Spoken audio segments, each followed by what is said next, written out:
Hello YouTube. Okay, so today is the perk tier list. Alright, everybody's been waiting on it. I've been talking about it. It's been a couple months. This is for the 2.06 patch that they've got for Thronefall on Steam. So there should be 54 perks, right? I've got them all all the images here. I've got our tiers here. Very nice. So if you're watching this in the future when there's a new patch or whatever and there's more perks, unfortunately I can't see the future. So sorry about that. Anyway, I've also listed them into like categories this time instead of just like alphabetical order or in order that they are on the game. So we've got the king perks, stuff that'll buff the king. You got unit perks, which will buff units. We've got stuff that'll buff your towers and your walls. We've got economy, right? Healing perks and other perks that are kind of like, they don't necessarily fit into one category, but they're there and and also our tiers, right? You got your classic video game S, A, B, C, right? I'm not worried about D, T, or whatever. I think if you've got like 30 tiers in your tier list, you're doing something wrong and you're getting too deep into minutia and stuff. I also put niche because a lot of perks have they're really, really good in like one or two specific situations. And it's like, well, if the stars align and the situation happens, it's really great. It's really fun. You like it. But it's like, well, if you didn't set that up, it's probably not going to do you any good. And it doesn't mean niche is bad. It's just it has its place. If you don't take that into account, like it's either like you're not using it to its full potential and stuff like that. And so like S is like really, really good in pretty much every build, right? Like maybe there's one or two builds where it's not as good, but even if you did put it in, you would still be able to do good things. Like these are super, super good. I've done all the campaign missions. I've done Eternal Trials for a while. I've played this game.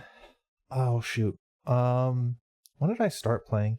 I'm pretty sure I started playing when the ocean map got released. And the lightning bolt wizard, which puts the circle down and the explosion happens. Like I started on that patch. And then I remember the first new bit of content that came out was Stormcloud. Like not too long after I started playing. So anyway, I play Eternal Trials mostly, but like I said, I've done every single campaign. I've gotten every single crown, right? So I've done all the quests.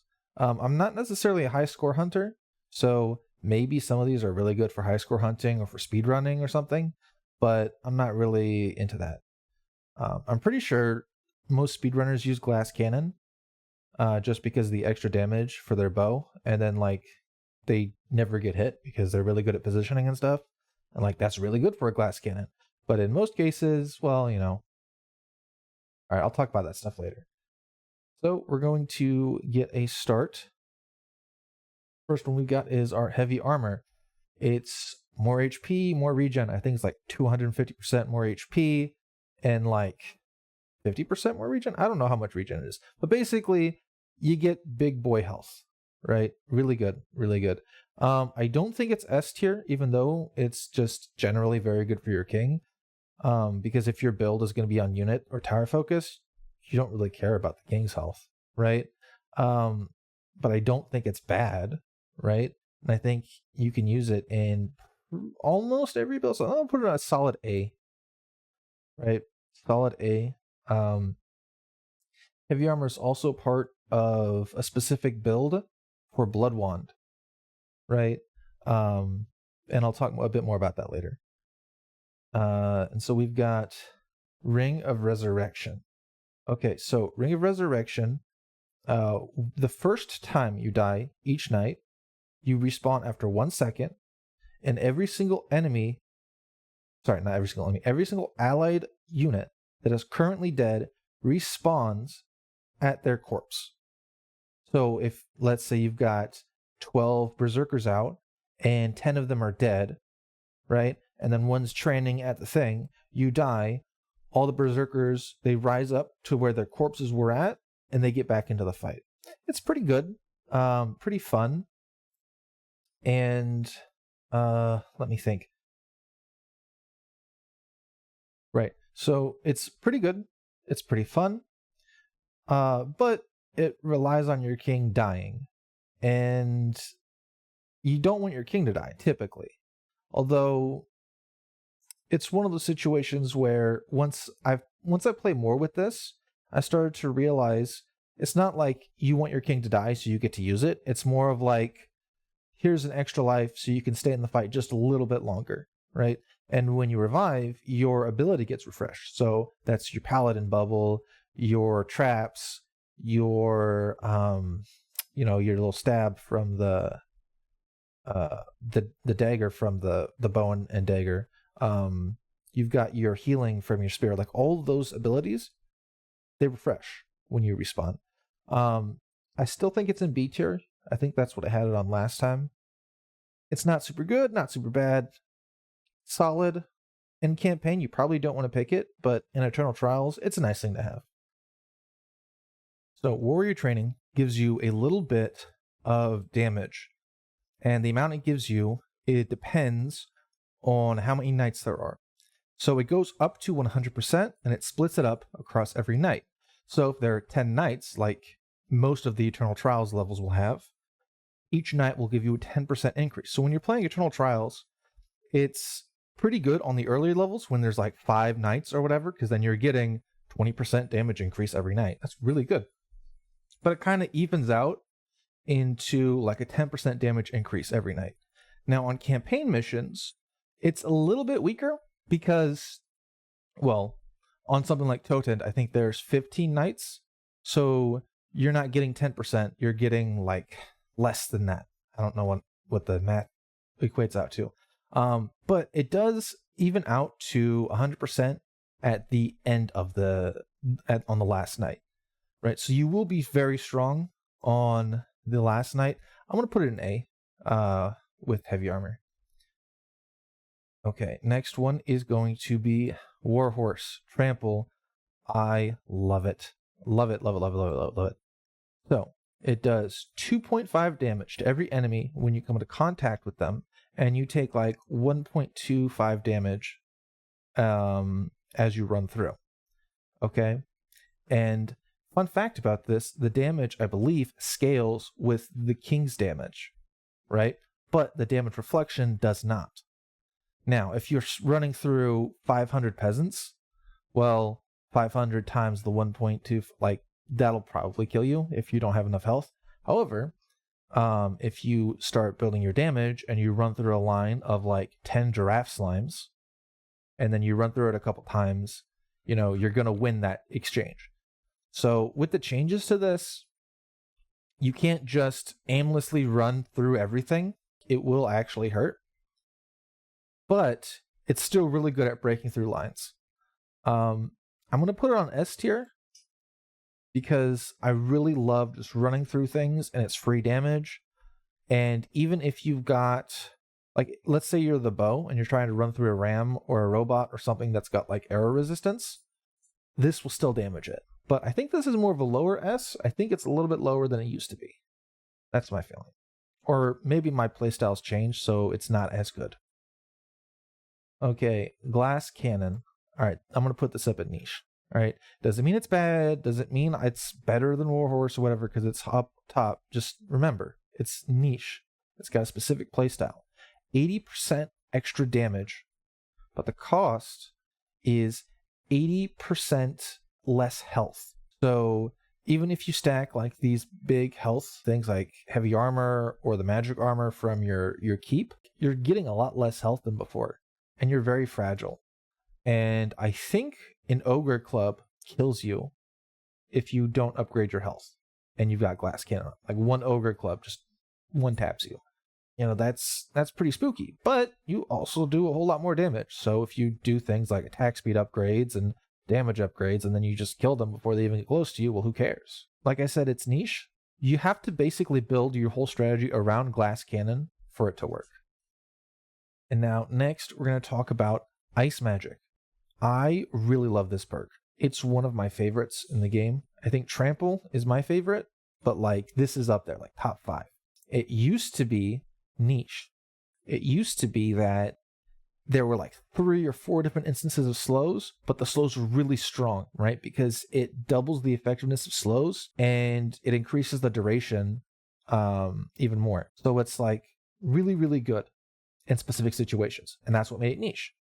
However, with the changes to Ice Magic, there are now more ways to apply slow. There's the caltrops, there's the spear attacks on fast enemies, there's the ballista, which slows everybody, but that's on a tier 3 tower. There's the wind spirit mill, which shoots out the little ice ball, but that's like a single target.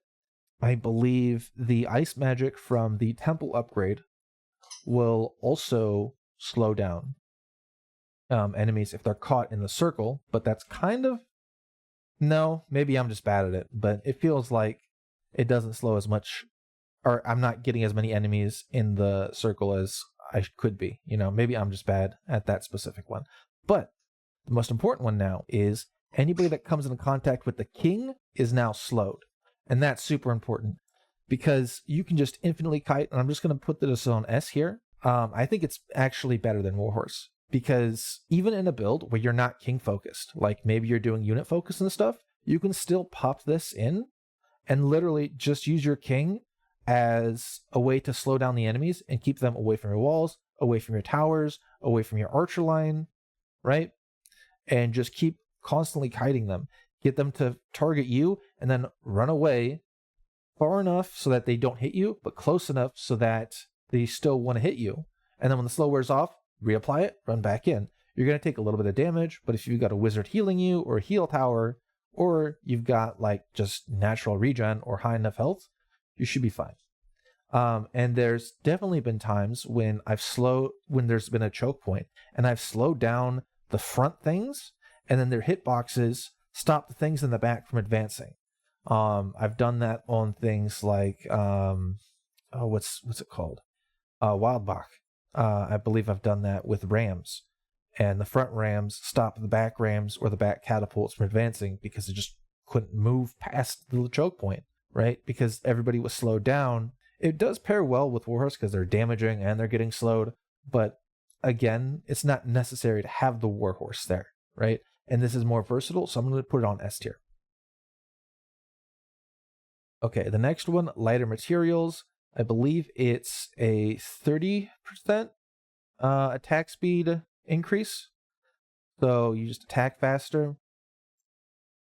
I think I want to put that on A. It's either A or B. It's like right on the edge, right? Because it only affects the king, right? And if you're on a king focused strategy, that's nice. But if you're not, then like, well, why do you want the king to attack faster if your main DPS is going to be your towers or your units, you know? And I personally like king strategies, which is why I kind of want to put it on A. But I don't think, if it's A, it's low A, but I think it's high B. I think we're high B. Yeah, I think it's better than Resurrection, but I don't feel like it's like on the edge, I think. Spell Scroll is your ability is faster cooldown, right? And really important abilities that you want faster cooldown for, I think, would be probably Blood Wand ability, right? Because once you get to a certain health threshold, you can start one-shotting high health things, right? Literally, the massive thing blobs, you can one-shot them. The blimps, you can one-shot them. You can one-shot, like anything, as long as you have high enough health. Because the Blood Wand, even if you've got like, I believe the way the Blood Wand works is it compares your health to the enemy's health. If your health is greater, it destroys the enemy and subtracts the enemy's health from your current health. it doesn't take into effect attack speed increases or decreases. So even on something like a commander mode, like where you've got less damage from your hero, or like an increased damage for like a warrior training, that won't matter. It just like compares the health and it does the thing, right? And so what you really want for like the Blood and Wild active is to have a higher health pool, right? From your heavy armor perk, from your magic armor, and then maybe your warrior training or your royal training on your tier 3, maybe, right? But like and your royal forge upgrades to increase your health as well, right? So like that's specifically for Blood Wand, but it doesn't just work for Blood Wand, it works for everything. Spell Scroll is also pretty good with the lightning staff, because you press the button and after a few seconds the explosion happens. Well, with enough cooldown reduction, you can actually put down multiple circles, and that's pretty fun, although more niche than like anything. More traps, more paladin bubbles, even more potion circles, right? So this, I think, is a bit better than the attack speed. I think last tier list I had it worse, but I'm starting to like it better than this. I don't know, maybe my preferences have changed, maybe I've seen, it better. So let's move on to the next one. Daredevil. I believe they changed the numbers. It used to be, I think, 100%, but now I think it's like 125% or 115, something like that. And less health you have, the more damage you deal. Now, again, if your health is 0, you're not dealing any damage. So at 1 health, that's like the highest it could ever be, right? And if you do the Blood Wand and you press the button and you reduce all your health to 1 because the enemy has more health than you, right? Then like now you're doing a lot of damage, right? It also works pretty well with the Warhorse because you're damaging yourself, and as you're damaging yourself, now you're dealing more damage because you're getting your damage buff, right? It's a weird ability. That's what I'm saying about it. It's weird. It does give you damage, but you have to lose health, and so it's kind of risky, right? And I think the majority of times I have Daredevil on in Eternal Trials, I forget that I have it. I never build around it. I think when it first came out, I got more excited about it, but the more I play with it, the more underwhelming it feels. Does that make sense? I'm gonna put it on C. I'm not liking it as much. Okay. Next one, Explosive Revival. So this is a new perk. It wasn't on the previous tier list, right? So when you revive after dying, you deal explosion damage to all the enemies around you. I'm pretty sure it hits flying units as well. You just have to like position yourself properly. The radius is kind of weird. It's just like a feeling that you get for it. It's really good. Like if you run into like 200 elite peasants or 200 elite tier 1 slimes, and then like you die, and then you got your Ring of Resurrection on, and then you explode immediately, right? So this is kind of fun to play with because when you come back to life, you get the explosion, and that's really fun. But 10 seconds is a lot. So if you're holding the line for 10 seconds, you probably don't need the explosion, and your units will probably just clear, right? Unless they're like battering at a wall for 10 seconds because they're like spiders or something. So you won't need the explosion on you. If you die and then after 10 seconds, they've just run way further than where you're going to be because, you can't sprint while you're dead. When I was playing with it, a lot of times it felt frustrating to try and get it lined up for the explosion when I had the full 10 seconds. But when I've got Ring of Resurrection on, it's a whole different story because after 1 second, the explosion, the thing that just killed you is probably going to be in your explosion if you've got Ring of Resurrection on. So you can strategically go in, die, and then explode on a group of enemies. And it's really good, really fun, but very niche, I think. I think like Glass Cannon, right, you kind of have to build around this, right? And right now there's only one perk that really affects your death counter, right? And that's Ring of Resurrection. So you have to take these two together, and then you've got one bomb, basically. I think if the devs ever want to buff this, they've got to be very careful about the way they do it. Because let's say they've got like 10 Ring of Resurrections, right? And so the first 10 times you die, right? Now you've got your explosion. Like that would be a way to play, right? And then you could basically just clear entire waves with the king himself every time he dies. And I think that might skew the balance of power in the game way too heavily in the king favor, right? And even though I love playing as the king and doing that, right, and that's like my preferred playstyle, I don't think that's like healthy for the game if they do that. So this is one of those things where, like, on my last tier list, I had Ice Magic as niche, and it's like, be careful when buffing it, because it could be really, really strong and overpowered if you buff it too much. And they basically made it so that anything that comes to contact with the king now gets slowed down, and it's just so good. So I don't know how they would buff it without breaking it. So it's one of those tricky ones. Maybe should just stay niche, right? And when you see it in Eternal Trials, maybe you pick it because the other thing is good, or you've already got your Ring of Resurrection. You're like, yeah, I'll take the one bomb. But in my experience, the 10-second timer for the death timer is too much to make the explosion worth it. And that's just my opinion and experience. So the next one we're going to do is Agile Horse. So you can sprint even when you're not at full health.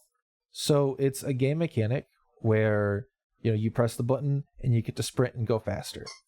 And if you can only do that at full health. So if you've taken a little bit of damage, or you've run through the enemy lines with your warhorse, right, and you've taken that damage, well, you've lost your sprint. But, that's like, it's something you just got to deal with. I never really go out of my way to get it. And then when I do get it, it's kind of an afterthought. So I don't realize I have it. But it's one of those things where you have a scrap, and then you need to reposition yourself to the other side of the map, right? So, like, let's say on Sotend, they've destroyed your gold mine on the north side, right? So you can't teleport to it quickly, and you're just finished fighting the scrap on the south side. And so you're trying to run, but you're hurt, right? You really want that sprint, right? So, like, that's a case where it's good, right? But, like, in the majority of cases, if you're pretty healthy, right, because you're arranged, and you don't have your warhorse on or something like that, and then you're keeping yourself out of danger, it doesn't feel powerful, right? And I think it's just one of those neat things. Again, I think this is a niche. In certain situations it's good, but consistently, actually, no, I'm gonna put it at C. And I'm gonna say why. I don't think when it's good, it's as good as like these stuffs and their niche. So Agile Horse is a C tier, okay? Because I think I've gotten to the point where I've adapted to a slower king when I take damage, and having Agile Horse on doesn't really matter too much to me, or I guess I don't really notice it when it is. And I've played so long expecting the damage that, like, my timings and stuff are on that, right? So I don't know. Maybe this is kind of nicer for new players because they just want to keep running, but I don't know. I don't think the niche that it fills is like strong, and I think you can just pass on this whenever you see it. I have been picking it more in Eternal Trials recently because I just want to play more with it, but over like the 3 months since it came out, like when my testing with this, like I never felt good about having it on like I did with like an explosion when I was paired with Ring, or the glass cannon with a whole bunch of other damage stuff, and then like one-shot people, All right, so that's all the king perks done. So now we're on to the unit perks. And this part of the tier list is the units category, right? And when I talk about the units category, I'm talking about your melee units, your ranged units, and your heroes. So all these are going to affect them in some way. So first one, we've got Gladiator School. The units will train faster, and with the new patch, they train every second of the night, right? And if you've got the max number of units, it doesn't pop a unit out, but the moment one unit dies, it immediately pops out, and then it starts training again. And there is so much better than before. I'm going to put it on A tier. It's never bad. It's always good because you're always going to want to build units unless you're on like no units packed. So that's why it's not S. Because like if you don't have unit strategies at all, it's really good. And in most cases, you do want units, right, to help defend. And just having them coming back into the fight quicker is so much better. The old gladiator school would start training once the unit died, and that was so much wasted time. But now it starts training, and then it goes to like 99% done, and then you immediately get that last 1% once the unit dies, and then it starts training again. It's so much better, so much better. So we're gonna be like higher A tier. I think it's better than these two, honestly. Now we've got the next one. Elite Warriors. Okay, so an extra 50% health to all of your units. That's pretty good, right? Your melee definitely appreciates it because they're in the fight more often. Archers, it's a bit less important if they've got good archery position and like they can shoot from like behind a wall or something, or somebody else is tanking for the archers. You know, they're not going to get hit anyway, so who cares what their health is? But it is kind of helpful, right? And there are some situations where like you've got a blimp or a bomber, and then they somehow fly far enough and they start attacking the archer, right? And then with the extra health from the elite warriors, like that's it. They survive like 1 or 2 more hits, right? And that's pretty good. And this also goes for heroes. So golem, a lot more health. And wizard, more health. So, but your wizard probably shouldn't be taking damage, right? Again, you know, he shouldn't necessarily be on the front, but you know, if he is, he gets to live a little bit longer, and then you get to, you know, recall him into a better position. He gets to live just a little bit longer. So I'm gonna put this on low A because there's 4 different types of units that it does affect, but it's only really good for like your melee units and your golem, right? But it's still pretty good, you know, extra health. Okay, the next is commander mode. 40% more damage for everybody, but 60% less damage for your king. So if your strategy doesn't center on your king being your main DPS, this is really good, right? And I think last time I put it on A. I think I'm gonna have to put it on S. I think it's gotten better. The more I've played with it, the better it feels. And especially with the new stuff to like the units that they got in this patch, like unit-based strategies are stronger than king-based strategies, I think. Even though I might have more fun with a king-based strategy, I think unit-based is stronger. And so if it's unit-based, that's stronger, right? You know, commander mode. Now, it also goes for towers, but when I was doing the notes for this, I went through the units first before towers, but it kind of affects both, right? Because it's 40% damage for everything. Units, towers, shrines, houses, all that, 40% more damage. That's pretty good. 60% less damage for the king. You can kind of offset it with like 6 nights of warrior training, but again, if your main DPS is going to be your units, you don't really care about your king's damage. Maybe you just have like ice magic on and run through things so you can kite them and, you know, keep them in the same area for your units. But, you know, that's pretty much it. Okay, the next 2 things we're going to be talking about is archery skills and cobbler.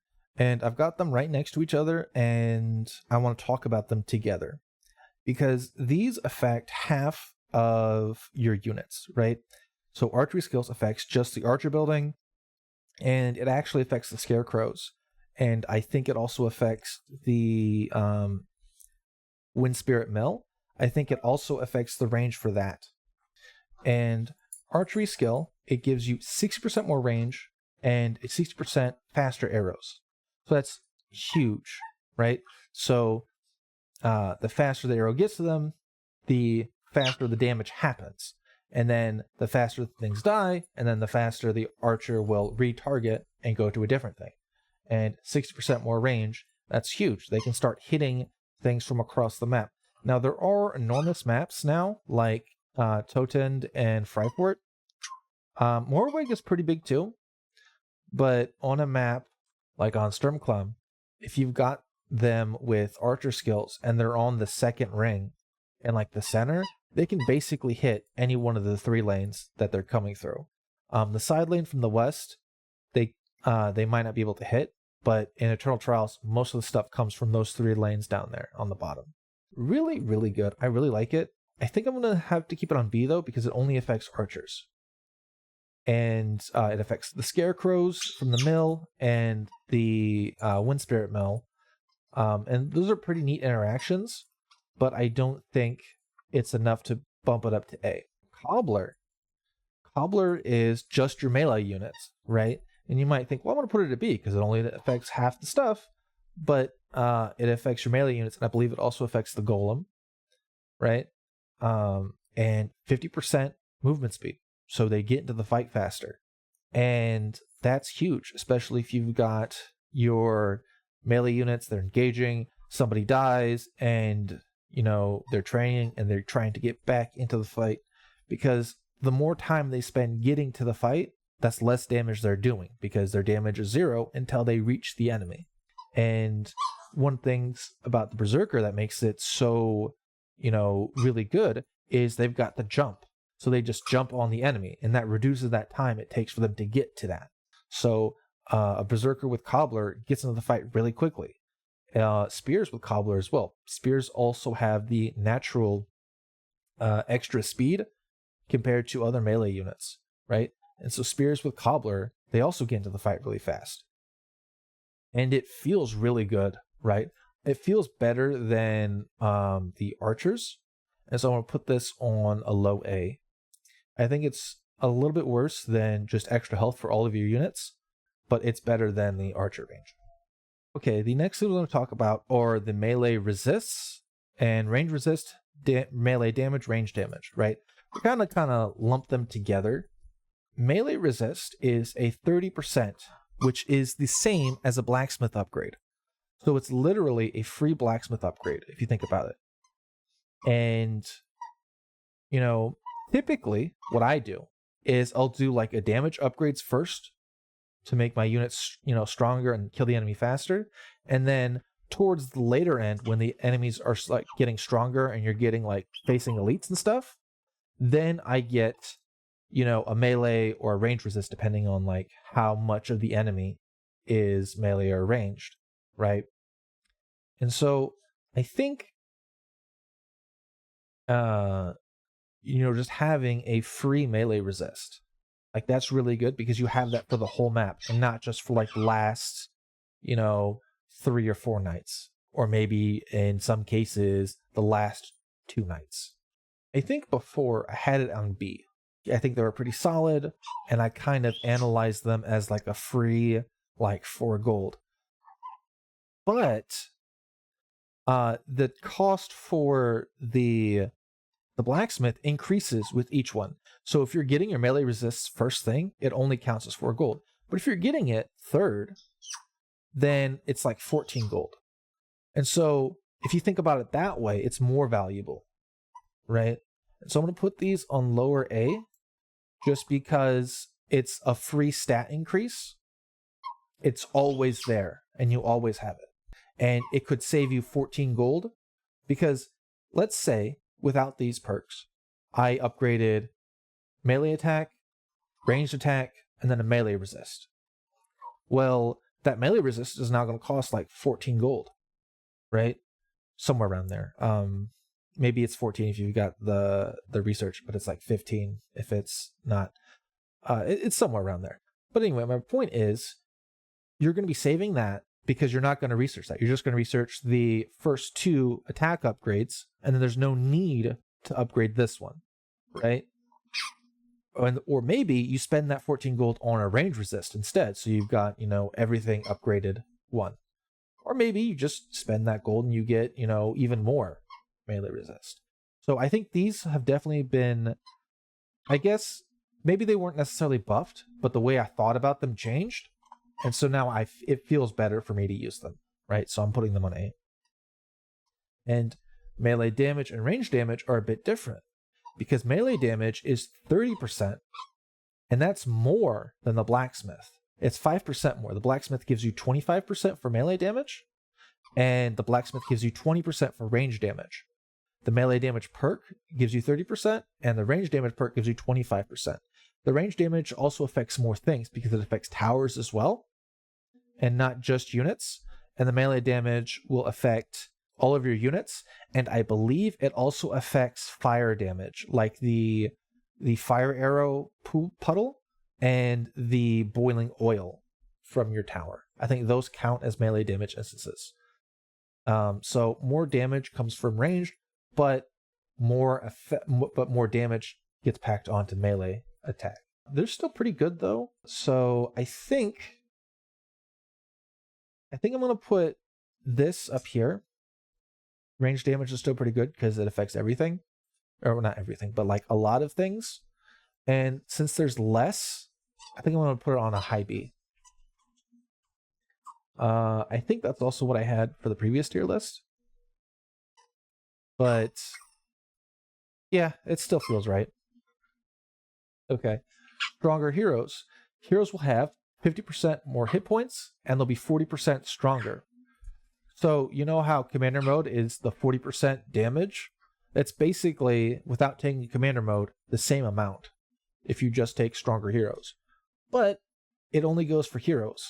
And most maps only have one hero quarter. So you're only getting one unit. One unit is being affected by this. But it makes the heals better from your wizard. It makes the golem cleave better, right? Just all the attacks are better. It's really good. But it only affects a small section of units. And I think on Totend there's 3 hero quarters, and I think that's the map with the most possible hero quarters.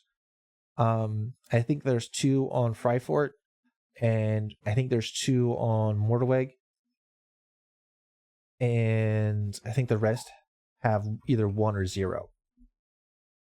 Although in Eternal Trials, I think there's 2 on Frostsea.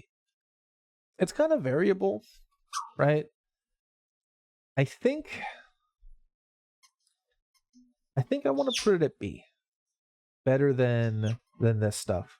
Because it's the amount it gives you is a lot, but I can't put it up here because the number of units it can affect is less. But on maps like Fryfort, Mortaweg, and Totend, like you can get multiple heroes. Like it gets better the more heroes there are. So like for half the maps, it's pretty good, right? But for the other half, it's kind of whatever, so that's why I'm not putting it up that high. Okay, the next one we're going to talk about is XP gain. Now this wasn't in the last tier list. This is a new thing. So it gives you a 6% attack in HP every time that specific unit dies. So when it comes back, the unit will have an extra 6% damage and hit points. So your specific unit, in theory, could infinitely scale. It just has to keep dying over and over. Now, let's think about this. 6% each time it dies for health, right? We're not going to talk about damage yet, but 6% health each time it dies. I don't think the game calculates, 6, and then it's 12, and then 18. I don't think it does that. I think it's 6%, and then 6% of the new number, and then 6% of the new number. 6% of the new number. Not, you've died 3 times. No, it's 18% of your original. I don't think it does that, right? Which, it makes the math more complicated. Okay, so let's say 100 was your base health, okay? And then 50% of that would be 150. So if your base health was 100 and you took the elite things, it would be 150 with just that, okay? And so how many times would a unit have to die for experience gain to be stronger than that, just health-wise? Just health-wise. Okay? Okay. So, like, the math is, kind of a bit complicated for my brain. But basically, like, in theory, you infinitely scale. And in practice, the individual unit is the one that gets the upgrade. I don't think it upgrades the entire barracks. It just upgrades the individual unit. when it dies and comes back. Now, if you're scrapping and you're constantly dying, you get stronger and stronger each time. With base stuff, it's not that good. At the base damage and health for your warriors, it's not very good. However, if you combine it with other stuff, like the commander mode, the pristine warriors, and whatever, which we'll talk about in a second, and the elites, like to give your stuff more health, more damage, right? And then 6% of that every time it comes back, like you're getting pretty good increases, right? And this also has synergy with the temple, where it kills all of your units, and then every unit that it will train faster, right? It also has a lot of really good synergy with gladiator school, right? Because it just makes the units come out faster, and you're going to get stronger units. And for anyone that's been watching my videos on the campaign quests, for I think Fryfort and Toten, for like the high score quests where I was stacking on mutators, in order to scale up to the damage of the enemies, right? I went big Berserker energy, and I just focused all this into the Berserkers, and I had, I think, experience gain on to make them even stronger every time they died, right? And so, like, it's niche, right? You have to build around this by taking the other units' perks. But if you do, it's pretty good. I think it's better than Glass Cannon. But just on its own, it kind of feels underwhelming, right? And you don't really see that many good returns. But in those videos, when you see my big Berserker energy, it gets to a point where, like, they go through like, 7 or 8 Berserkers, and then now they're fighting a Berserker that's died like twice already, and it jumps in, it gets iframes, and then it's like two-shotting things because it has so much damage, and then it just reduces the enemy damage so much that they can't get through that specific Berserker's health pool, right? And it's so good when it's combined with all these other things, but it doesn't feel good if you don't combine it with all those other things, And so I'm going to put it at niche. I don't think it's, versatile enough to put it in like every build and put it in S, but the strength is like S tier when it does its thing. And that's what niche is for. Okay, what's the next thing? Pristine Archer, Pristine Warrior. We're going to talk about these the same time as well. It doubles the cost for your barracks and your archer range buildings. Okay, so tier 1 instead of 4, it's 8. And that's very important, because just getting the threshold of 4 units now costs 8. And then it's 8, 16, 32.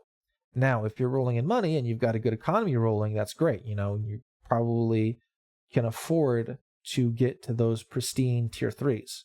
But if you're struggling or you mess up your economy, maybe you can only afford your tier 2. You're only running around with 8 units instead of 12. I think these, like, the better player you are, the more value you get out of them, because you know the timings on when to buy things, and you can save up correctly, and you've got a really good economy management. You can afford all this, right? Newer players might struggle and think that this isn't really worth it, because like it's too expensive, and I got 4 guys out, but then they all died pretty quickly because they got overwhelmed by the mass of the enemy. I think I was struggling really hard with the value of these, but they're pretty good. They're pretty good. I think they're on A tiers. That's my initial. And I've only played with these for like 3 months because that's, the patch. Initially, I was leery because of the high costs. And then I thought that maybe you would need something like interest to make it viable, but you don't need interest to make it viable. It just makes it a bit easier because you're getting all the money from your interest. I don't know how much higher I should put these, but I think for sure they're A. I think currently I've had more success with Pristine Melee than Pristine Archer. So that's why I'm putting it ahead. I think they're ahead of these researchers. That's the vibe I'm getting. But again, like if your personal experience is, hey, this is something completely different, this is awful, or hey, these are awesome, like comment down below. Let me know. Because out of all the tier list, I think these are the most undecided in my mind about where they should go. But I think A is a good spot for them. Okay, royal protection. So this reduces the damage your units take by 60%. That's huge. Like they become very, very tanky. Okay. But only when they're following the king unit. That means they have to follow you around. So you have to select them, and then they'll walk towards you, and then they won't be damaging the enemy. And so it's like maybe they're tanking hits from the enemies, but they're not dealing damage back. So it's this weird thing where it's like, well, your towers have to do damage, but your units have to tank, unless you do the specific tier 3 upgrade where your units can attack while they're trying to follow you. But again, they're just doing like parting shots and stuff. You know, it's not like they're actively engaging and then you're making them tanky. It's an interesting idea, but all of my testing has led to like it not being good. However, I think the strongest way I've had this is by taking up to tier 3 and picking the commander perk so they can attack back, right? And they can while they're selected. And I have the healing potions and paired up with healing spirits. So it's healing 4 every second, basically for my units. And then the 60% damage decrease. All the things that deal like 10 damage, right? They're basically dealing 4, but I'm healing for 4, right? And so like it makes them very, very tanky in that one specific instance. But again, to get to tier 3 castle, you have to invest 27 gold into that. And then you have to invest in more money for your units. And then it feels really weird. And I don't necessarily like playing with it. Even though like it kind of is a mixture with like kings and units. I think Thronefall is kind of bad at micromanaging an army. I'm not very good at micromanaging the army. Like I can press the hotkey to get them to follow me, but like during the middle of the night, I basically place them at their spot and I don't really move them unless that one spot is cleared out, you know? And sometimes a wave will be cleared out and then I move somebody, but then later they come back through that lane. So I have to reposition them back, right? But I didn't know that. And so Thronefall is not very friendly for like micromanaging a massive army, like an RTS, like on StarCraft or Warcraft 3 or something like that. But that's fine. Thronefall doesn't need to be that. But this royal protection fits more with that style of I'm going to micromanage my army and I'm going to keep repositioning them. I kind of want to put it in niche because like there's one instance where it's good, right? And that fits the definition of niche, but how good is it in that one instance? And even if you do your build around it, like it still kind of sucks. I'm gonna put it on C. I think it's worse than Daredevil. Yeah. Okay, so moving on to the next section of perks, the tower perks. And the first one's gonna be arcane towers, more range on your towers, more damage on your towers. Honestly, pretty good. I don't really have much to change from I think before. I think before it was A tier. So I think it's pretty comfortable in A tier. I think it's better than these, but yeah, I think it's better than these. Basically all your towers with the more range, right? They're going to be damaging the enemy more often because the enemies are going to get in their range sooner. It's also better for the tower because it's more likely they kill the enemy before the enemy even reaches the tower to damage it. And the more damage is really good. And in certain instances, right, like Wildbach is what comes to mind. There's towers where they can't reach the outside of the wall unless they have arcane towers on, or if you pick a sniper. Pretty good. You can pick it on basically any map and it's good. And you pick it up pretty early in Eternal Trials or basically whenever you see it because it's kind of good, right? Nothing really bad about it, right? And it's not like you're sacrificing something else you could put into your build, you know? So unless you're doing like these synergistic niche builds where you need like 4 or 5, you know, perks together, you can just slap Arcane Towers in and you're going to be happy. Next one, Castle Blueprints, 50% extra HP. Now, I think I put this high in S a long time ago. And as I've played more and more, I've started to realize it's better to have your units tank than your walls tank, because your units respawn over and over as long as you still have the building. So as long as you still have your building, your units will come back up, and if they're getting back into the fight, right, maybe with like Cobbler or something, or just because you've got Gladiator School and they're training really well, then they don't hit the walls because they're hitting the units instead. But 50% for all your towers and your walls, it's good, but I don't think it's S tier. Before, I think my thought was, well, it's S tier because you can basically put on anything and you're fine. And I think it used to give more. I think this is high B now, because I think it's only 50%. I think it used to be 75%. Maybe I'm mistaken in that, but I think that's what it's like. But I think it's 50% now, and it's for walls and towers. And I think I might have overemphasized that part. I think, oh well, you're always going to build towers. And you're always pretty much going to be building walls, and so like that's why it's supposed to be S tier. But I don't know. I think Arcane Towers is more flexible than the wall health.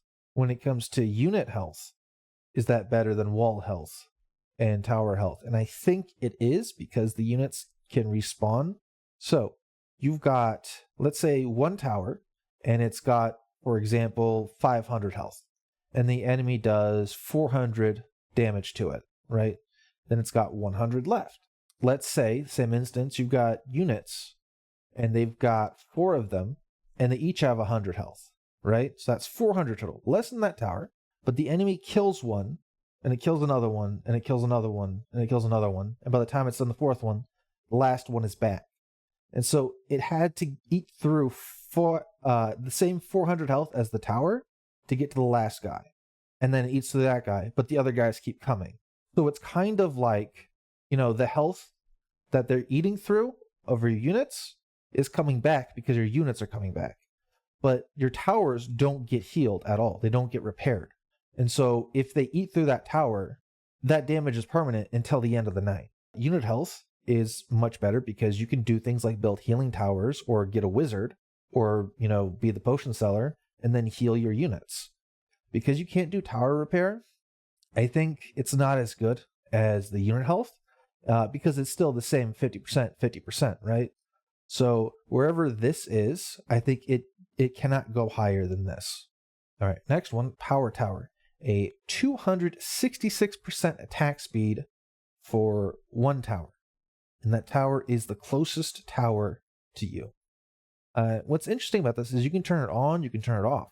All you need to do to turn it on is build a tower and be close to it. If you have one tower, it doesn't matter where you are on the map, it will always be Power Tower.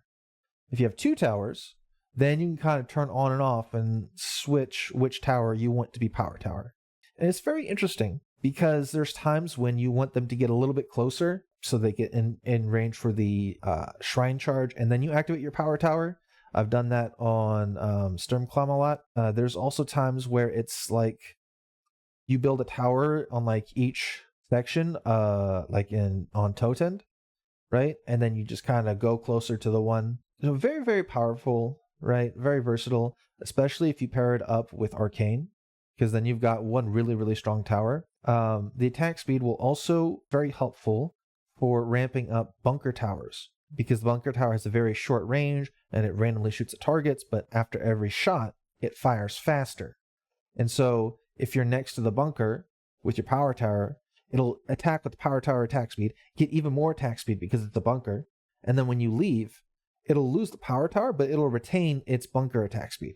It's also really good when you've got heal towers and you activate it and it's just got, lots of healing. It's it's very nice, very versatile. I think it also needs to be A. Should it be better than Arcane Towers or no?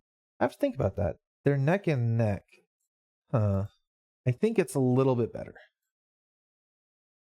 Yeah. Yeah, I think it's a little bit better than Arcane.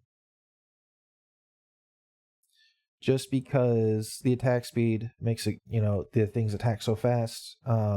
Arcane still has the same amount of attack speed as before, just a little bit bigger range. Yeah, this is what I like. Okay, what's our next one? Elite Towers. Oh my gosh. So, 65% damage increase for the tower when you build it. There'll be a little white diamond shape on your tower to certify that it's elite. Okay. And because it's elite, it gives you more damage. And a lot of people like this because, hey, more damage. That's great. But when the night ends, you lose your elite status and you don't get it back until you upgrade the tower. So build it once, upgrade it twice. That's 3 separate instances your tower can be elite. There's a lot of potential for like really smart play and like getting the timing right where, okay, I have to make this tower elite and I can't upgrade this tower because I need it to be elite later. So there's a lot of potential for that, like in theory. But in practice, for me, it always ends up being a bait. I either hold off on upgrading until the final night, or I just upgrade whenever I would anyway. And then it's just a nice little bonus. I think before I put it on niche, like because there's like very limited situations when you would want it or care about it. But I think it's a low B. I don't think it's so bad that like you kind of never want it. But I think if you take it in Eternal, I don't think you ever want to pick it unless you're doing tower builds, right? Power, Arcane, and stuff like that. But I think in Eternal Trials, if you find it and it just like, you don't pick it because you see it, you pick the other thing, or you pick the map because you like playing on the map. And then it just becomes a nice little thing. Now, there is some synergy with Outpost, right? Because you get the 2 free at the start, and I'll talk a bit more about that later. And so like you've got night 1, these elite towers, which, oh, that's pretty nice. But like, I don't think there's a time where I thought to myself, I don't think I've ever been in a position where I preferred to, like, I actively made the elite towers and that was worth it. And I would have lost if I didn't do that. I think if I just ignored the elite towers and upgraded whenever, right? I get a nice little bonus when I do. But other than that, just play normally and don't change your strategy around the perk. It's just a nice little thing. So it's not super important to get. It's not like you shape your whole build around it. It's just a nice little thing to have. Next one is going to be the emergency repairs. This goes for your walls and explosive walls. We're going to talk about these kind of together. So emergency repairs, it will take your wall's health. So if all of your walls are healthy, nothing happens. But once one wall starts to take damage, it will take health from a healthy wall and give it to itself until they reach the same amount of health. And so you're effectively sharing wall health among everything. Let's say there's several layers of walls and you upgrade all of them, right? You're getting as much health as you can onto the outer walls. However, if the enemy DPS is higher than the healing, which happens quite often, then you just lose the wall section anyway. It does help, and it gives you a bit more of a buffer, and it does turn those walls that you built maybe early on to stop the Fisher Price wheels from running into your base, or the Hunterlings or whatever running into your base. Like you build a wall on like the inner part of your map, like let's say on Wildbach, but then you don't really need that inner wall anymore. But that's okay because that wall is still providing health to your outer walls that you actually do care about. It is interesting and I do like it, but I don't think it's super high up. And I think my last tier list, I put it on B. Do I think it's still B? Yeah, I think it's still a B. Again, it only goes for walls. It doesn't go for towers. That would be very interesting if you could, if this also went for towers and your towers shared health, but I don't know. I don't know if that would break the game or not. But towers, currently don't have a way to heal at all. Walls kind of do, but they just kind of share health. Okay, explosive walls is whenever a wall piece dies, that section will explode. I don't know necessarily what the damage is, but I know it'll kill baby spiders that aren't elite. It will kill peasants. I'm talking about the palisade wall, because when you upgrade it to a stone wall, it will be even stronger. And I think it also takes care of slimes. And then I think the stone wall will take care of swordsmen and spears. I'm not quite sure what else it does, but it also chunks things. And of course, it's free damage, and the wall was going to die. May as well take a little bit of damage out. It's kind of fun. I don't think it's too crazy. I do think it's better than the wall repairs because you're, doing damage to the enemy. But I think it's a bit better than wall health. It's similar to the explosive revival, but you can't really do a good build with it, right? And it's not like you're, reviving. It's not like you can choose when to detonate it. It only happens once when the wall dies.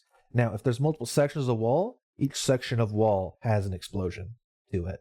Sometimes you'll get the mindless slimes, and they'll get stuck eating through sections of palisade and then kill themselves. That's pretty nice. But against enemies that will ignore walls or will just go through the section and then prioritize stuff that's not the wall, it sees less use. Okay, now these are the perks I think weren't part of the other tier list. This is the double healing, and it does what it says. Your towers that are heal towers, so your tier 3 heal towers, can target 2 towers at once. Wow, that's crazy. So that's all it does. It doesn't do anything else for the heal tower. It just gives it an extra target.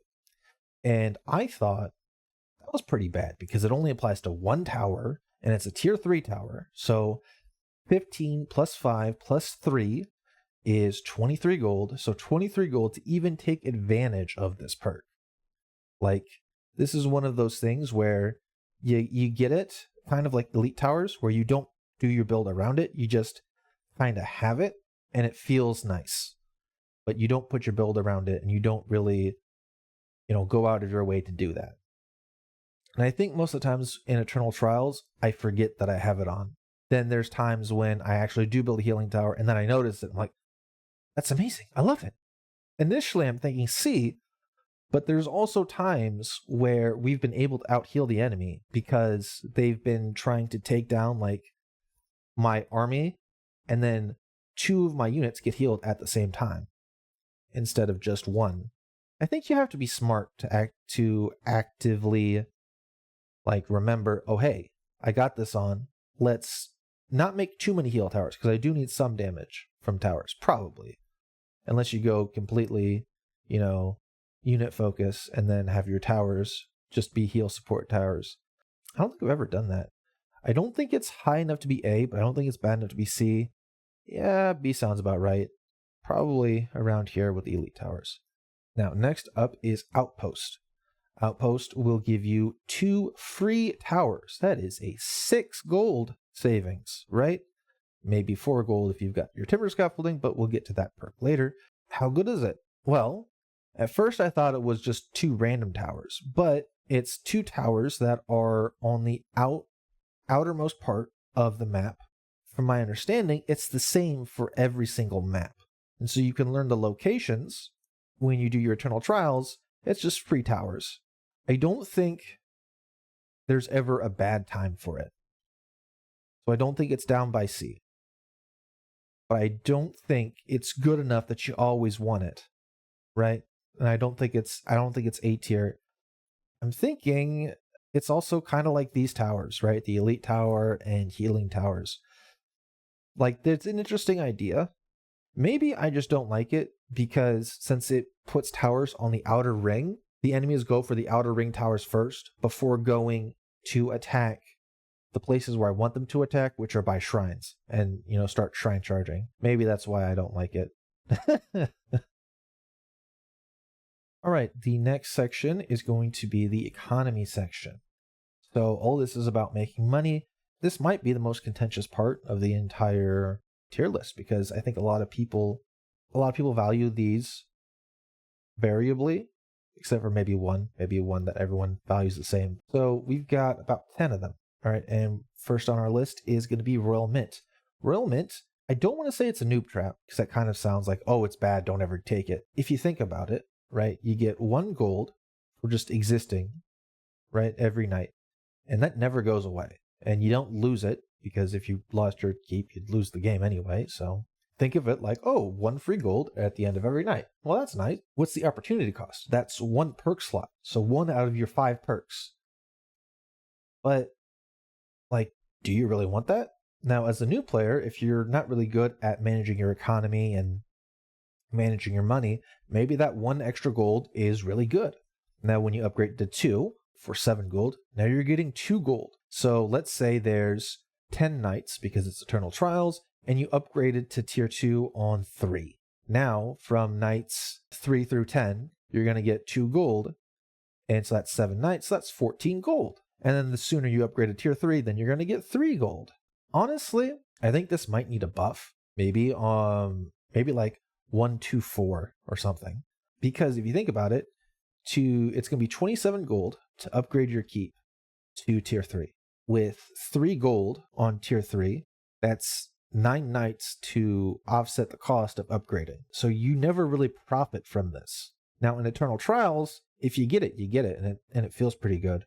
And a lot of the economy upgrades are good just by the merit of them giving you more money. And more money is always good. And every single build will benefit from having more money because you can do more stuff with the money. I don't think it's going to be down here or here. I think it is going to be a low A. And I think this is towards the lower end of economy perks. But if you're new to the game and you're still developing your build orders, this is a nice little thing to just, have there. But it kind of feels like a crutch because you're locking yourself out of 5 perk combinations, or you're not utilizing a stronger moneymaker. But in Eternal Trials, again, it's free money and you don't really hate having it. Maybe you're kind of I wish I would have rolled a stronger perk because I'm still early and I need to get a good build going, but that is what it is in Eternal Trials. Next one is going to be the resilient residences. I say house taxes because you're taxing your houses at the end of every night and you're getting money. And if the houses die, you don't get money. But with the house tax perk, you get the money regardless. And this is huge. You might think, oh, well, if you protect your houses anyway and they don't die, why does it matter? Well, it matters because if you ever lose the front and then a house accidentally dies because spiders got through, well, you're not going to be losing that. And it also changes your playstyle, because if you're kind of afraid that the houses on the low ground or in a more dangerous spot are going to die, you're probably not going to build that house, and then you'll never get the money from there. But if you get your house taxes and you build them wherever, because you don't really care if the house dies or not, you're going to get that money regardless, and you'll keep getting it. And it's always safe to build your houses. And I think it also doubles the house health as well. And there's a lot of synergy with perk, the house attack perk, which we'll talk about a bit later. Honestly, on every single map, you could take this because every single map has houses. Maybe not on the first map, right, where all the houses are kind of nestled in, and maybe there's like 2 on the outer edge of the inner wall. Even then, you can just build them in the early game before you build your walls, and then have no worry about the enemy destroying it. This is really good. I think this is low S. And this is on towards the higher end of economy perks. The next perk we're going to talk about is the big harbors. So here's what harbors do. It gives you 2 extra boats. Let's say 5 boats is max. I'm pretty sure 5 boats is max. This makes 7 boats max. On rank 1, a big harbor can give you 7 gold a night. That's pretty good. On rank 2, it's going to give you 14 gold a night at max rank. And that's huge. Now, you still have to ramp up. Okay, and now on Eternal Trials, it's going to be 10 nights.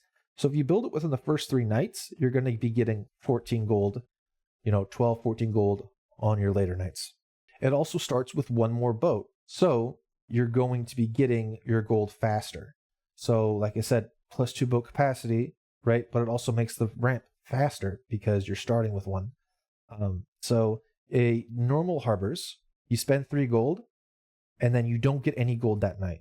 You get gold the next night, and then the next night. And it takes 2 nights to break even. That's pretty slow, right? Compared to some of these other things.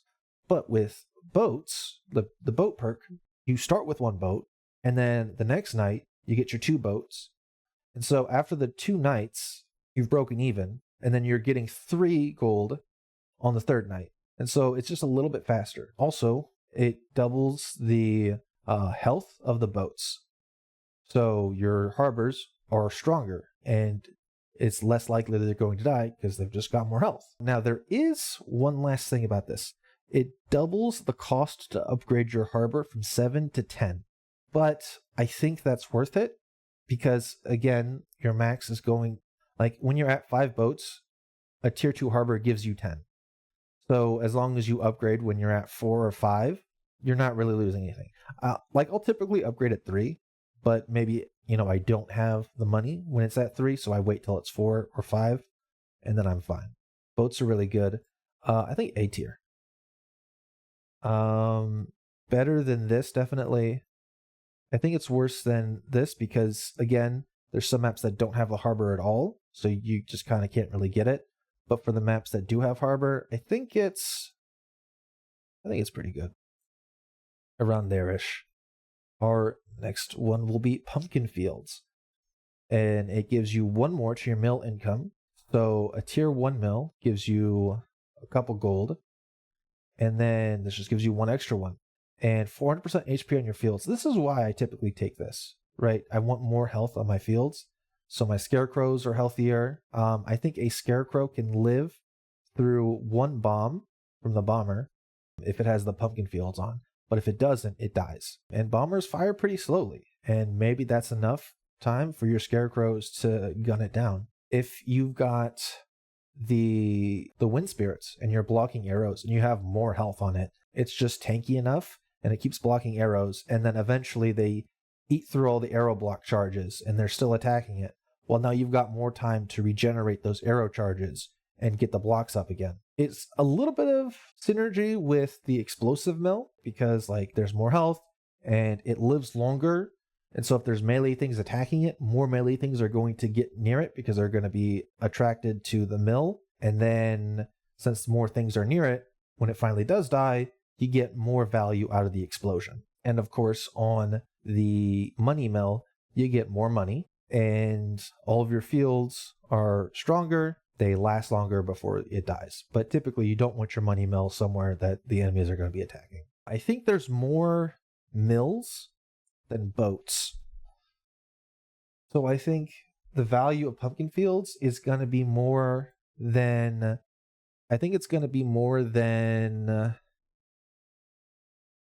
the boats. Is it S tier?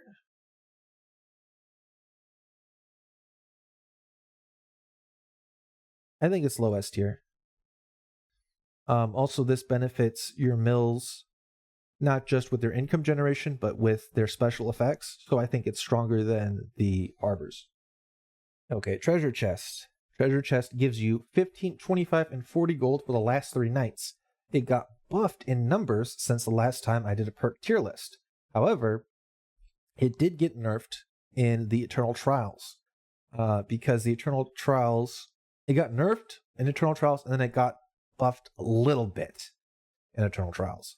Here's how it works. You get 15 gold, 25 gold, and then 40 gold for your last 3 nights. The last night, you're going to get 40 gold. That's great.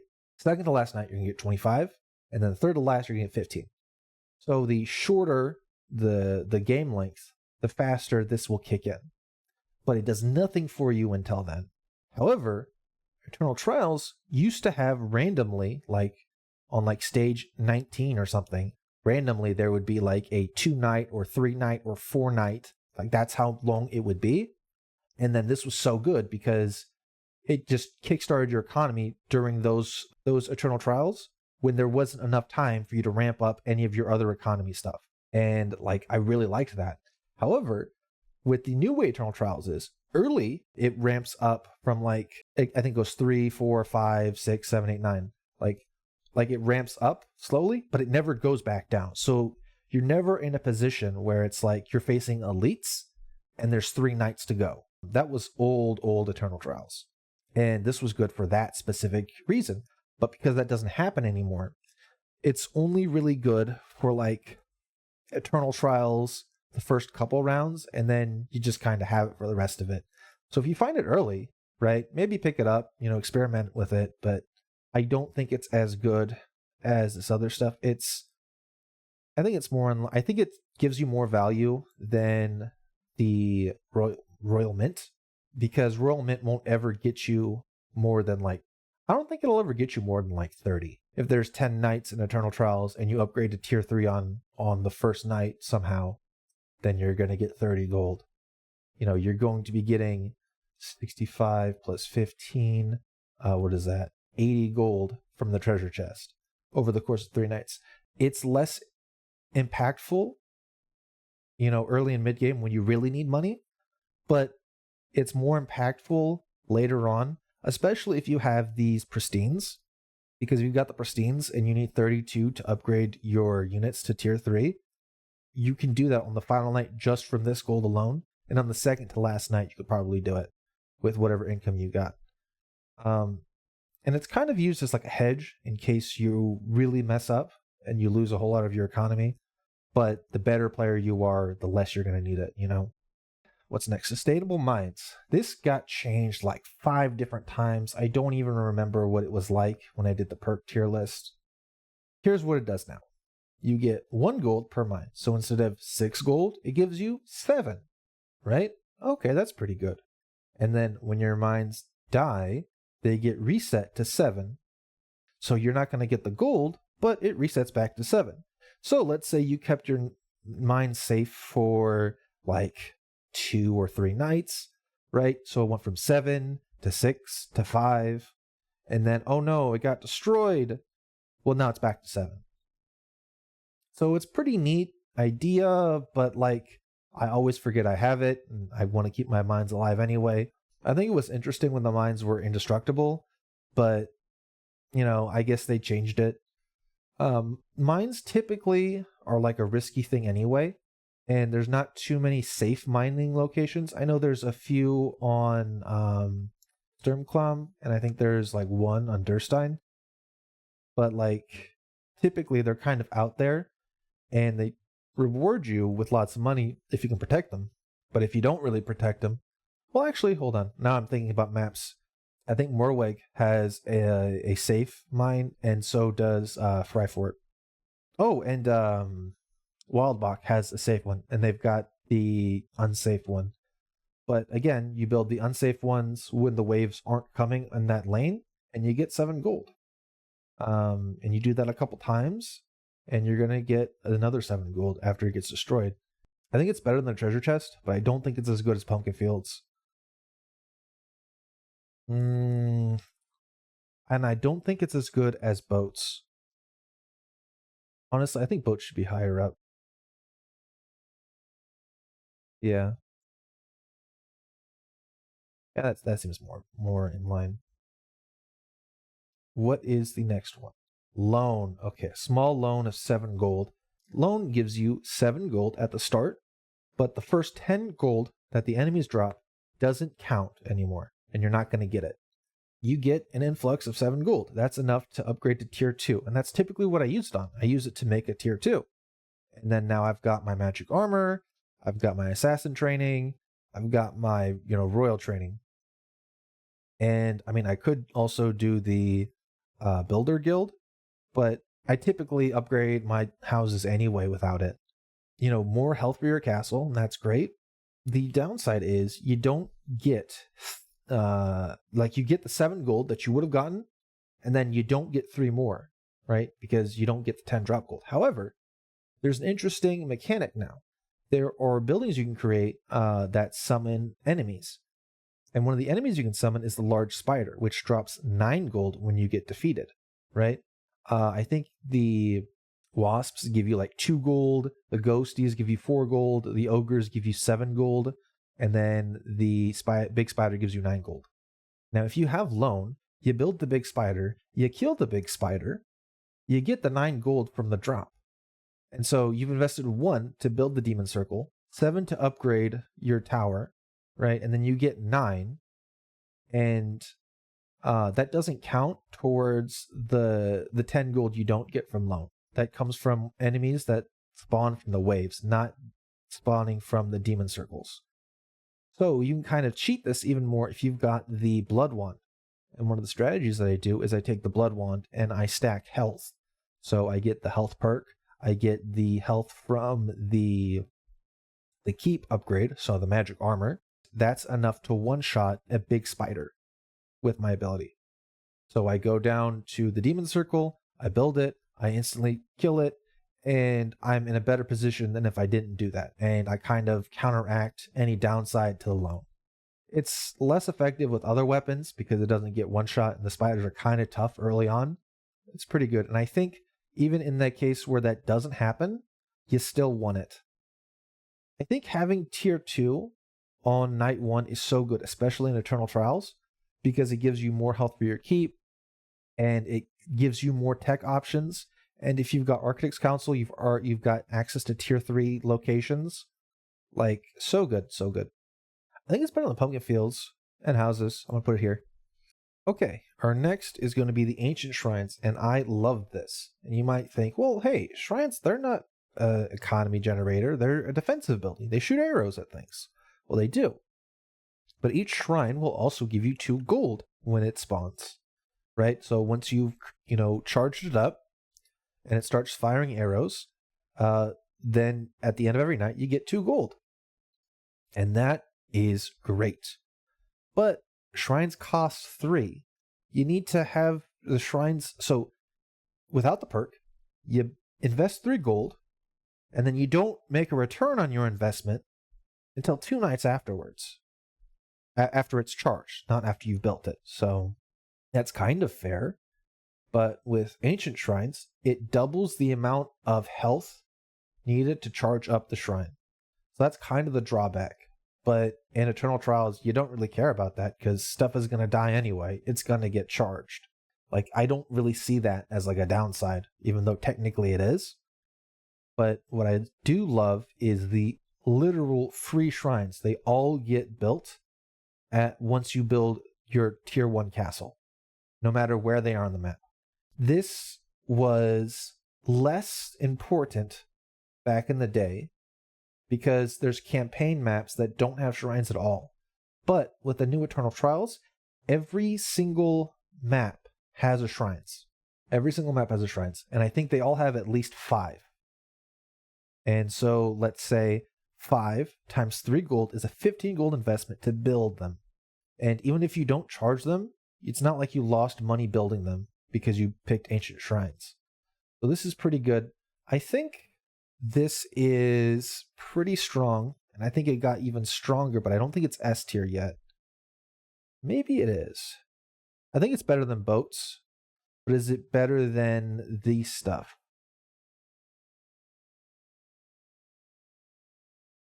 Honestly, with my playstyle, with the way I charge shrines and the way I love it, I think it's up here. But I think I'm biased, so realistically, I think it's A. I think it's realistically A.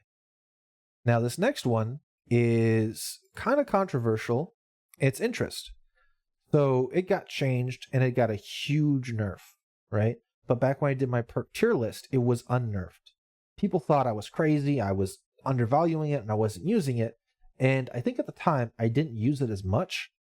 And I wasn't using it to get super high scores because people were using interest to compound it over and over and over and like get a perfect, really good early game and then just snowball the earnings because there was no cap on interest at the time. And they started breaking the graphics for the treasure chest because there was just so much gold. And so like high score hunters were doing that because you would get a gold bonus for each gold that you had in your treasure chest at the end of the map when you finished all the waves. And so they just had infinite money, basically. Everything they could upgrade literally everything, and then they would still have more, and it would keep compounding over and over and over again. That's not the current interest. It's big nerf. it caps at 20 extra gold. So at most, if you had 60 in your treasure chest, then you get 20 free gold for that night, you know? But when you start rolling in the money, you've got a good economy rolling in, you can kind of do that. You can kind of save up for your interest and get the 20 gold every night. Now, it also, very important, it got changed to where it rounded up, where 1 gold and 2 gold and 3 gold all gave you the same amount of return. 4 gold, 5 gold, and 6 gold, they all give you the same amount of return. And so 60, even though that's mathematically, right, 20 times 3 is 60, right? 58, 59, and 60 all have the same number. So 58 is what you can spend down to and still get the full 20. And I've mentioned this many times in other different videos, and it's a neat little thing. And it does great synergy with timber scaffolding as well. But I think last time I had it on A tier because I wasn't using it as much, and I thought it was just good for like high score hunting and it wasn't necessary. But now we've got things where there's a lot of money to spend on, like pristine warriors, like that doubles your unit costs. And there's maps out there with a whole lot of towers and a whole lot of stuff to upgrade. So I think just interest, unlocking the full potential of every single map, that's pretty high. And I think this is the most effective money perk. It's the best one. I think like this is the most versatile because you can use it in every map. This is very versatile because you can basically have it on any map, and in certain cases there can be no downside. But interest, there's never any downside. There's just the opportunity cost of taking a perk. And now that we've got 5 perks to choose from, if you have this as one of your economy perk, and then the 4 is the rest of your build, like you're all set. Now, our next one is going to be the timber scaffolding. And it's not, people like, oh, it's a tower perk because you get to upgrade your towers to tier 3. But like, they still cost 15 gold. You build it for 2, you upgrade it for 5, you upgrade it for 15.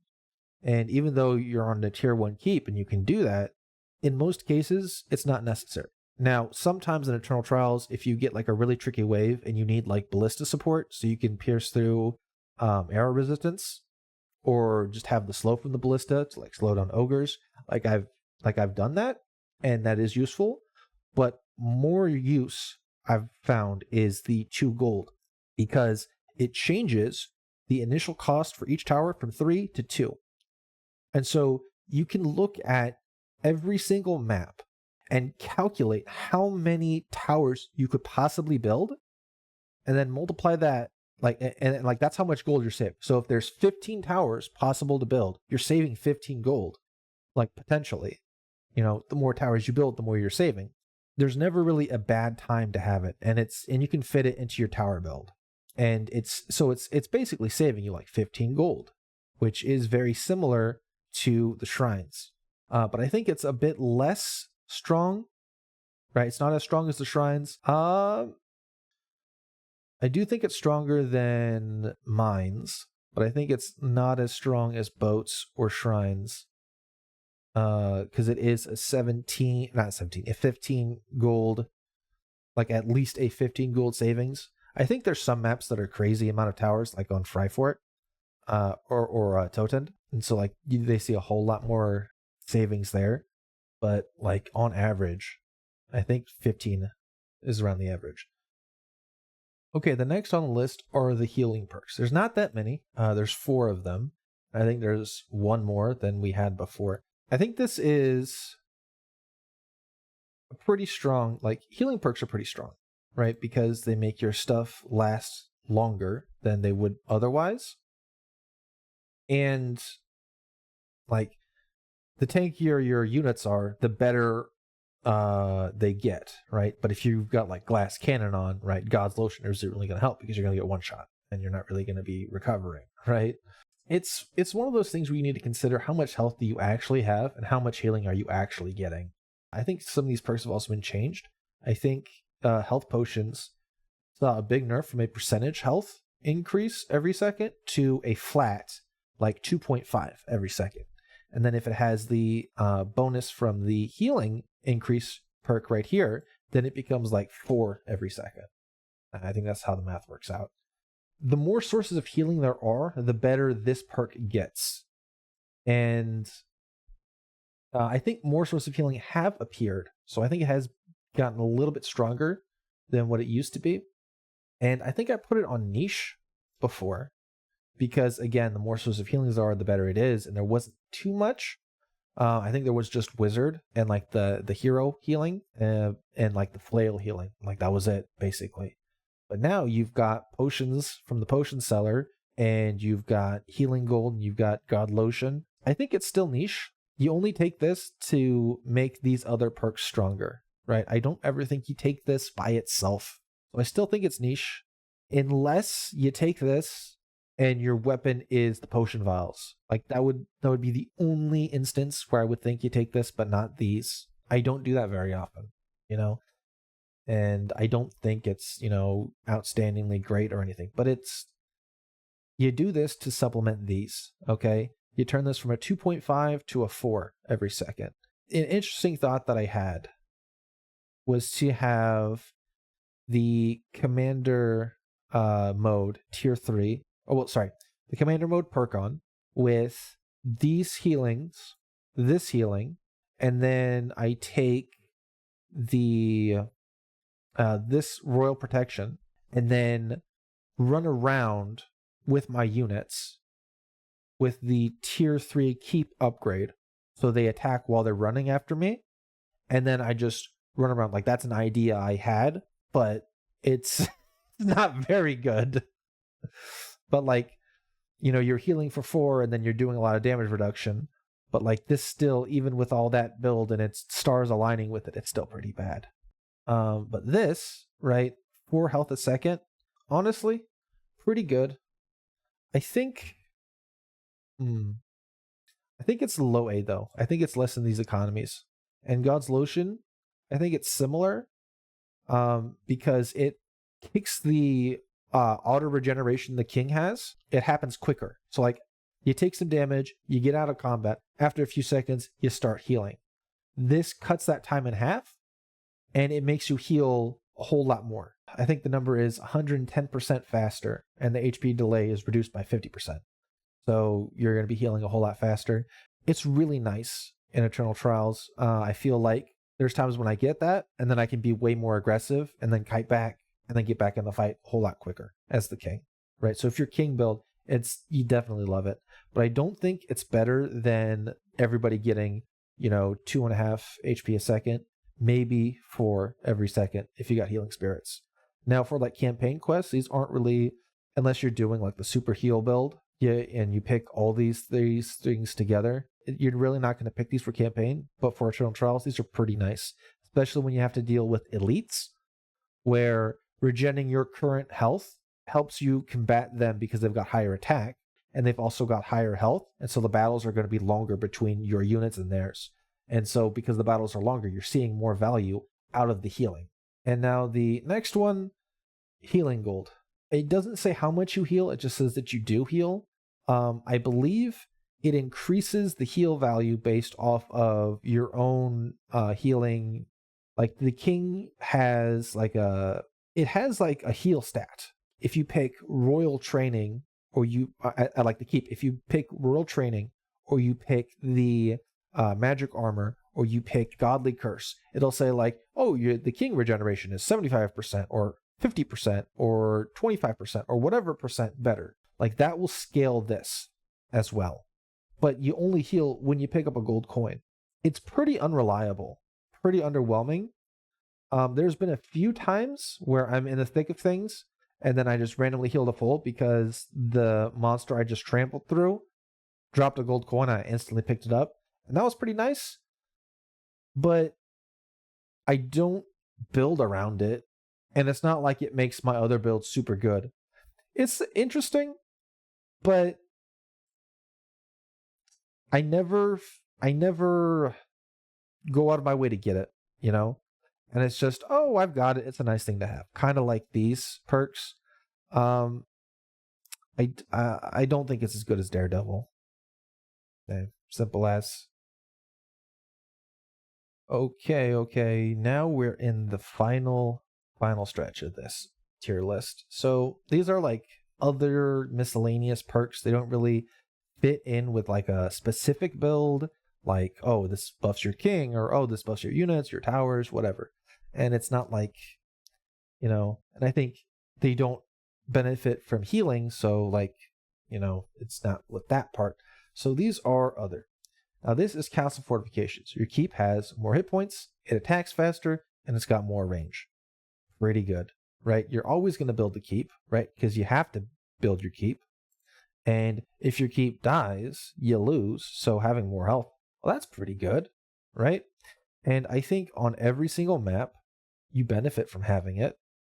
And I don't ever think that there was a time when I had it and I was like, you know what? I wish I had a different perk. Like there's times when I don't pick it because I'm going for other specific build and I don't have the room for it. Oh, not you yet. You, I think you're S tier. I think you're around here. You're pretty strong. And you always upgrade the keep. And the faster attack speed and the more range, it makes it do a whole lot more damage. And especially early on, maybe if you are greedy and you build maybe one tower or no towers, like you can rely on this. Yeah, it's pretty good. I like it. And I think I had it on S tier before too. Okay, Architect's Council. This is like a special thing. So when you build buildings in Thronefall, there's certain building plots you can build when your keep is at tier 1. And when you upgrade it to tier 2, you get more building plots. And when you upgrade it to tier 3, you get all the possible building plots. Okay? Architect's Council changes it. 3 can now be built on 2, and 2 can now be built on 1. So you only have to upgrade your keep once, and then you have all possible build locations. Typically, it's like, oh, well, now I can start building more towers or more wall locations, but there's also things like economies, like harbor locations and mine locations. And the more I think about it, the better this gets. Because let's say you take loan and then you go to tier 2. Well, now if you have Architect's Council, you can build literally everywhere. And it's so good in Eternal Trials because it opens up the map to so many different approaches and a whole lot more safer approaches as well. Because like, let's see Wildbach. You upgrade to tier 2. Now you can build the gold mine that's nestled up right next to your keep. And so if you can hold that little choke point with those, 2 shrine areas and all your houses, they're never going to get to that gold mine. And you're going to get like the full gold mine effect. And that's really good.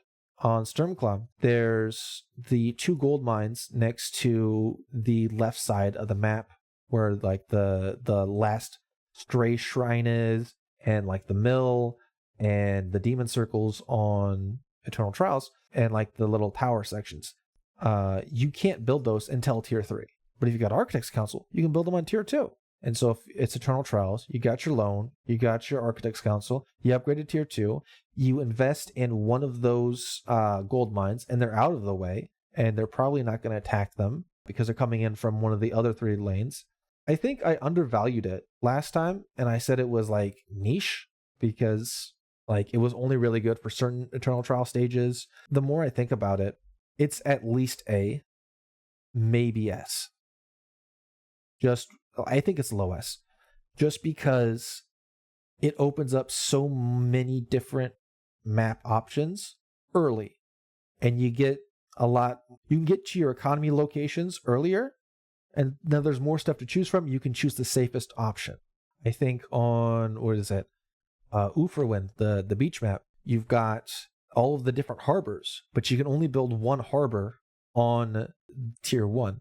You can build the other ones on tier 2. So if you got Architect's Council, you build this, you build one bridge, you build one of the harbors that's out of the way, and now your boats are starting to go. Like I can go through every map and say, hey, this is on tier 3. It's better if you have it on tier 2. And basically, it's good for every map.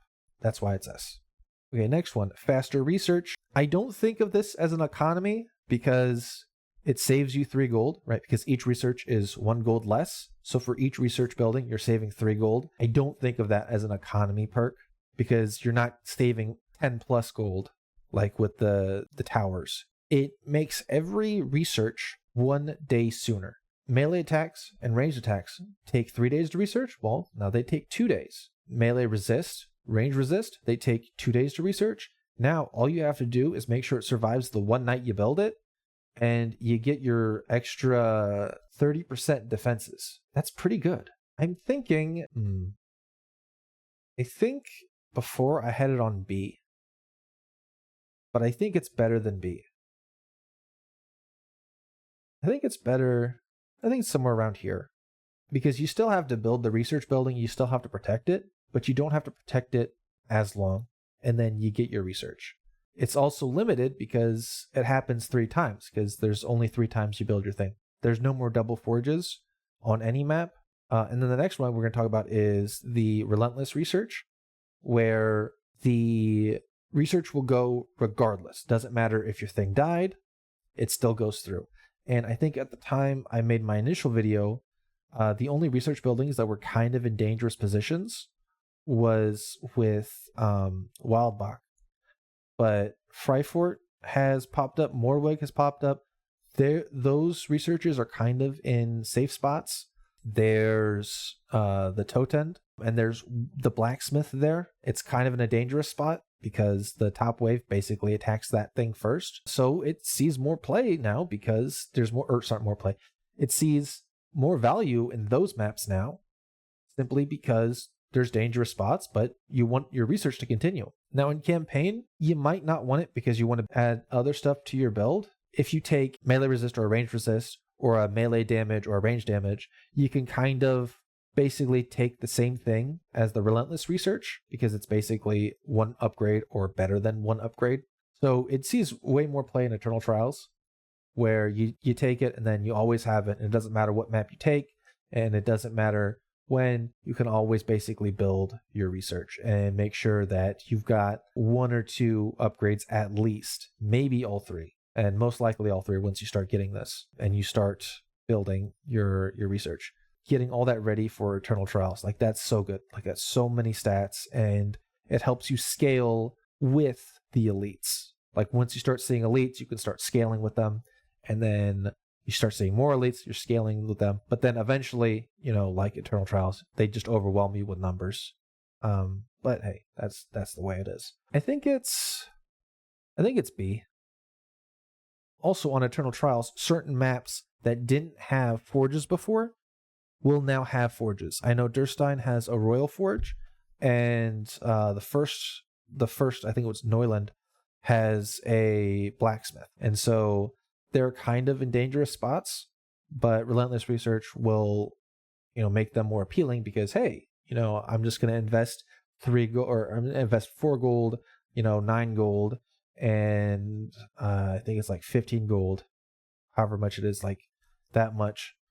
And it's not going to be wasted if it dies because it's in a bad spot, because, hey, relentless research. But again, once you're done with all your research, it doesn't really help you. A lot of these other perks, they're always active, right? And they're always giving you some kind of benefit. And this just kind of shuts itself off after it's done its thing. The next one is going to be the house attacks. It's called Fortified Houses. The houses will have 250% more HP, and that will also stack with house taxes 100%, and it will shoot out arrows that deal 8 damage. And for those of you that don't know, that's the same as a base tower.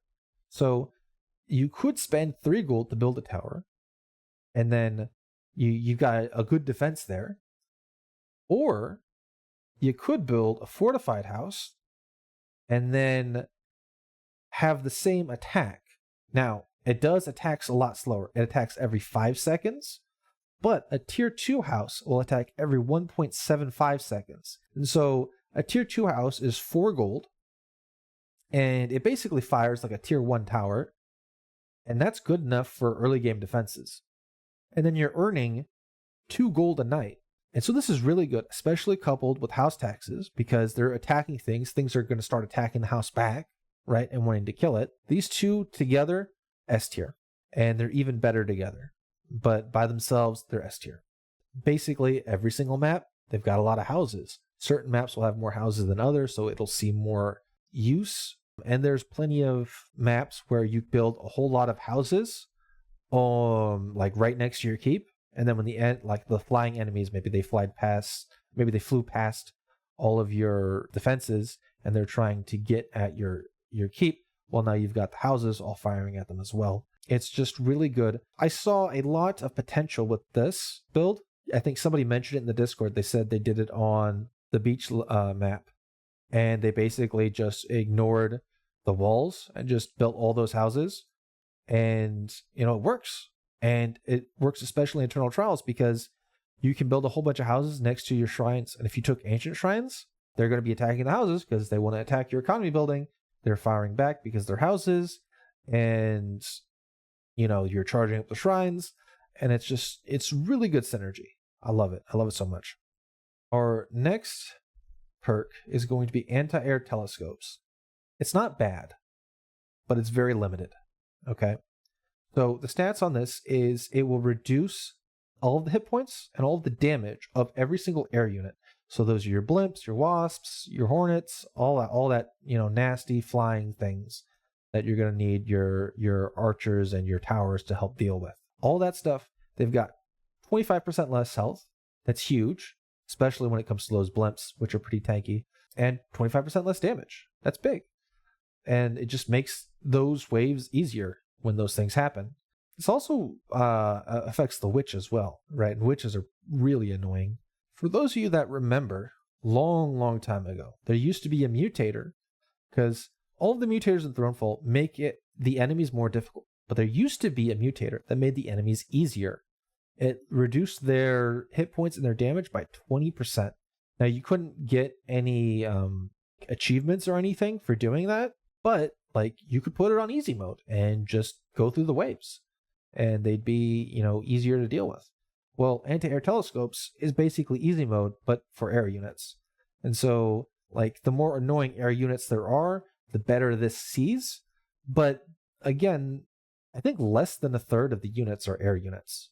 It's niche. I don't think you ever want to pick this unless you see it on Eternal Trials, and then you see, oh, there's a whole bunch of air units on this specific wave and they're giving me anti-air telescopes. Well, let's take advantage of that. And then you keep it for later. Or maybe if you're doing campaign missions and the blimps are really annoying or the bombers are really annoying and you're like, okay, F this. I just want to, get through it. And then you take anti-air telescopes. There's no shame in that. It is just an opportunity cost in the campaign. In a lot of cases, you're better off just going with your build than just making that one wave or two waves of flying things easier. Okay, the final perk is Last Stand. Okay, so what does it do?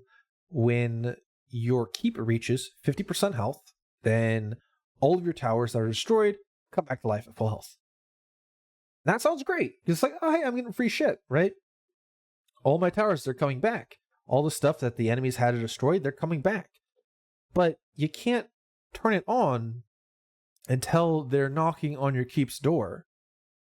And your keep has to hit 50% health. And it's not it's bad. It's bad. I'm going to put it on C. I think this is literally the worst perk in the game. And I don't think, it's an interesting idea, right? I like the developers are trying a new thing out and say, oh, this is a nice perk, but it's bad. I don't think that there's ever been a time when it saved me because they're knocking on my door and they're attacking and they get 50% health. And then the towers coming back to life is what saved it. I either died anyway or I didn't need it, and they just barely scratched it and we were able to defend with what we had because the towers that were already attacking it are still attacking it and they didn't come back, It's an interesting idea, but I think you can improve this. Let's say Last Stand somehow got the enemies to drop aggro from your keep for a couple seconds. I think that would be you revive all the towers and then you drop aggro from their keep. And then now it starts attacking all those towers that came back, right? That's in my mind. That's the synergy. That's what it is. And then it has to eat through your towers before they get back to your keep. And maybe that's good enough. Maybe it'll still be bad. I don't know. But it's interesting. I think this is the worst one of the game. This one's also pretty bad, the Royal Protection, but only because it's pretty limited. This is pretty like unreliable. Daredevil, I typically don't want to like be dying or be running around at low health and fight at the same time. Agile Horse, I kind of never really like notice, right? And so all of these are like interesting. I think there's room to make them better, but I think these are the worst perks in the game. But what are your thoughts, right? I know I put these in niche. That doesn't mean they're bad, but like they have their place in the game. And these I think are just so bad that they don't even have a place, or the place they do have is overshadowed by like something else. There's like, who really cares about this stuff? And out of all the perks, there's 54, and only 5 of them are like bad. And considering this game has been in development for like a year, maybe 2, something like that, I think that's pretty good. I think the developers are doing a pretty good job, with balancing stuff. And maybe you're the one out there and you've made this last stand work, and it's a surefire strategy, and and it's great, and you take down all the enemies and it works great for you. Maybe, but that's not my experience. And if that's happened, please tell me, show me a YouTube video even better of you doing that, please. Please. All right, but I think that's it for this video.